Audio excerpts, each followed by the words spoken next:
एक ओंकार सतनाम करता पुरख निरभौ निर्वैर अकाल मूरत अजूनी सैभंग गुरप्रसाद जप आद सच जुगाद सच है भी सच नानक होसी भी सच। वाहिगुरु जी का खालसा वाहिगुरु जी की फतेह। Dear students, in this video I am going to cover the concept of frictional force and electrostatic force. So frictional force is the force that resists the motion of an object when surface of one object comes in contact of another object. So इसका मतलब, ये तो definition हो गई, पर इसका मतलब समझ के ही डेफिनेशन आप क्रैम करिएगा।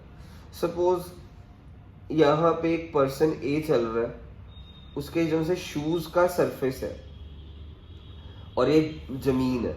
सपोज ये वुडन फ्लोरिंग पे चल रहा है या फिर मार्बल फ्लोरिंग पे चल रहा है, कहीं पे भी चल रहा है। जो उनसे उसके शूज का सरफेस है वो इस फ्लोर के सरफेस के इन कांटेक्ट आया।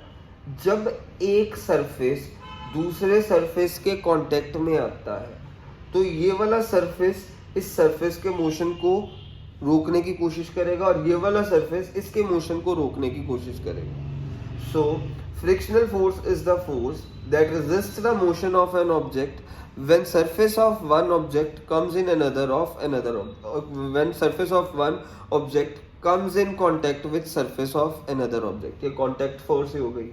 मीन्स बेसिकली ये बंदा ए है, ये चलना चाहता है आगे को, बट इसके पाँव का जो सा सरफेस है वो इन कांटेक्ट आया इस जमीन के सरफेस के, तो एक इसका जो सा मोशन है इसको रोकने की कोशिश करेगा ये वाला सरफेस, जमीन का सरफेस, पीछे की तरफ फोर्स लगा के।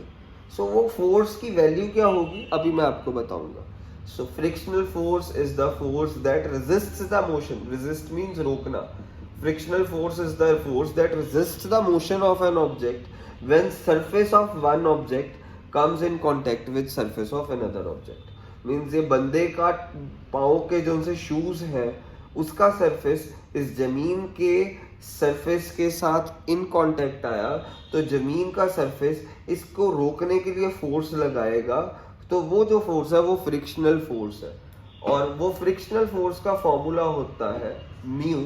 म्यू को कहते हैं फ्रिक्शनल कांस्टेंट। अभी बताते हैं फ्रिक्शनल कांस्टेंट क्या होता है। Mu into mass of an object into acceleration due to gravity. ये फ्रिक्शनल कांस्टेंट जो सा होता है इसकी वैल्यू होती है, जैसे हर सरफेस के लिए अलग होती है। जैसे लकड़ी के लिए, अगर ये लकड़ी के सरफेस के ऊपर चल रहा है बंदा, तो लकड़ी के सरफेस के लिए फ्रिक्शनल कांस्टेंट की वैल्यू अप्रॉक्स 0.50 होती है। सपोज इस बंदे का मास 20 kg है, into acceleration due to gravity जो अर्थ में 9.8 मीटर पर सेकेंड स्क्वायर है, इसको मल्टीप्लाई करके फ्रिक्शनल फोर्स आ जाएगी। सो फ्रिक्शनल फोर्स को कैलकुलेट करने का तरीका क्या है। फ्रिक्शन कांस्टेंट जो हर सरफेस के लिए उसकी वैल्यू अलग होती है। जैसे वुडन सरफेस पे चल रहा है तो वुड वाले सरफेस के लिए फ्रिक्शनल कांस्टेंट क्या रहता है 0.50, इसका mass into acceleration due to gravity. ये फ्रिक्शनल फोर्स हो गई है। सो ये फ्रिक्शनल फोर्स का आपको डिटेल में सारा कुछ बता दिया। अब हम करने जा रहे हैं electrostatic force. So now we are going to do electrostatic force.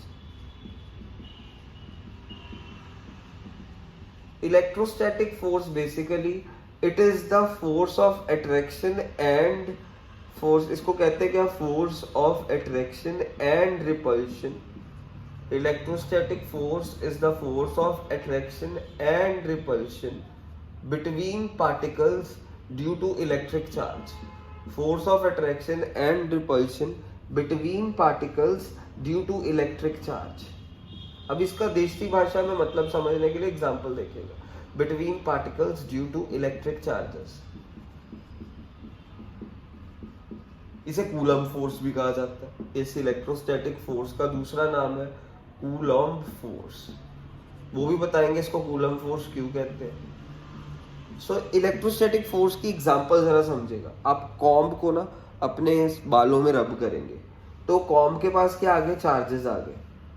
आपने अपनी कॉम्ब को बालों के साथ रब करा, उसके पास इलेक्ट्रिक चार्जेस आ गए और यहाँ पे बिट्स ऑफ पेपर को आपने मीन्स कागज के टुकड़ों को रख दिया।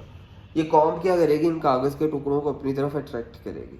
सो बेसिकली फोर्स ऑफ अट्रैक्शन हो गया ना between particles of comb and particles of paper due to electric charges में इलेक्ट्रिक चार्जेस थे। अब जरूरी नहीं है कि फोर्स ऑफ अट्रैक्शन और रिपल्शन भी हो सकती है.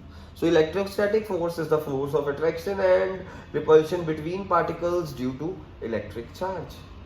सो इसको कूलम फोर्स भी कहते हैं. कारण क्या कूलम फोर्स करने का? क्योंकि इलेक्ट्रोस्टैटिक फोर्स डिस्कवर करी थी चार्ल्स ऑगस्टिन दे कूलॉम. चार्ल्स ऑगस्टिन दे कूलॉम, ये इसने डिस्कवर करी थी. इसीलिए इलेक्ट्रोस्टैटिक फोर्स को कूलम फोर्स कहते हैं. फ्रेंच साइंटिस्ट था और इसने डिस्कवर करी थी इलेक्ट्रोस्टैटिक फोर्स, चार्ल्स ऑगस्टिन दे कूलॉम.